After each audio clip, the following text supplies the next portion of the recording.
Asymmetric information भनेको आर्थिक लेनदेन वा व्यावसायिक सम्झौताको यस्तो अवस्था हो जहाँ एउटा पक्षसँग अर्को पक्षको तुलनामा वस्तु वा सेवासँग सम्बन्धित धेरै वा विशिष्ट जानकारी हुन्छ।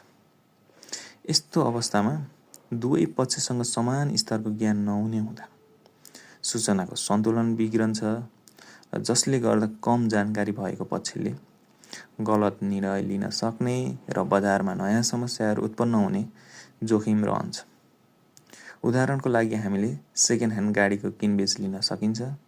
सेकेन्ड ह्यान्ड गाडीको किनबेचमा विक्रेतालाई गाडीको भित्री समस्या र वास्तविक अवस्थाबारे पूर्ण जानकारी हुन्छ भने किन्ने मान्छेलाई यी कुराहरूबाट वञ्चित गराउने वा यी कुराहरूको ज्ञान नहुन सक्छ। यदि विक्रेताले गाडीको कमजोरी लुकाएर कारोबार गर्छ भने उसँग किन्ने मान्छेभन्दा धेरै जानकारी भएको मानिन्छ र यस्तो प्रक्रियालाई अर्थशास्त्रमा एसिमेट्रिक इन्फर्मेसन भनिन्छ।